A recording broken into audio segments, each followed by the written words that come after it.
কেউ, এটা শোনো, ওকে বিশ্বাস করো না, ও পুলিশ, ওর কথা একদম বিশ্বাস করবে না তোমরা।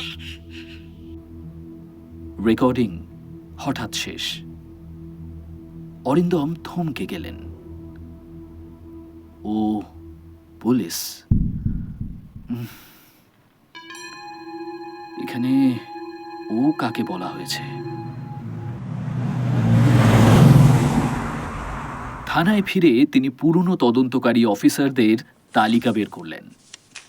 একজন অফিসার ঘটনার কয়েক মাস পর হঠাৎ চাকরি ছেড়ে বিদেশে চলে গিয়েছিলেন, এরকমই ট্র্যাক রেকর্ড পেলেন। নাম দেবাশিস রায়। অরিন্দম তার অতীত খুঁজতে শুরু করলেন।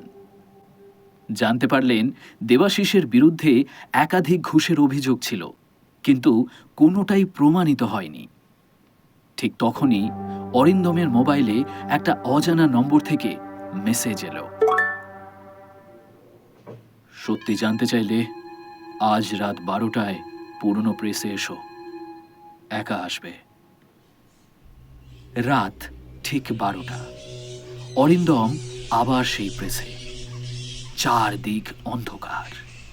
হঠাৎ ওপর তলা থেকে কারো পায়ের শব্দ পেল সে। ও দৌড়ে উঠতেই দেখল কালো হুডি পরা একজন পালাচ্ছে। ধাওয়া শুরু হলো। শেষে ছাদের কিনারায় লোকটা আটকা পড়ল। মুখোশ খুলতেই অরিন্দম স্তব্ধ।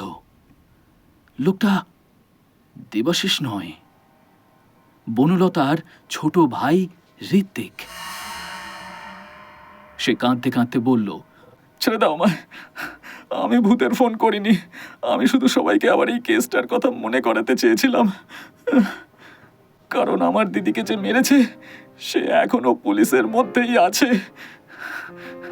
ঠিক সেই মুহূর্তে পেছন থেকে বন্দুকের শব্দ শোনা গেল।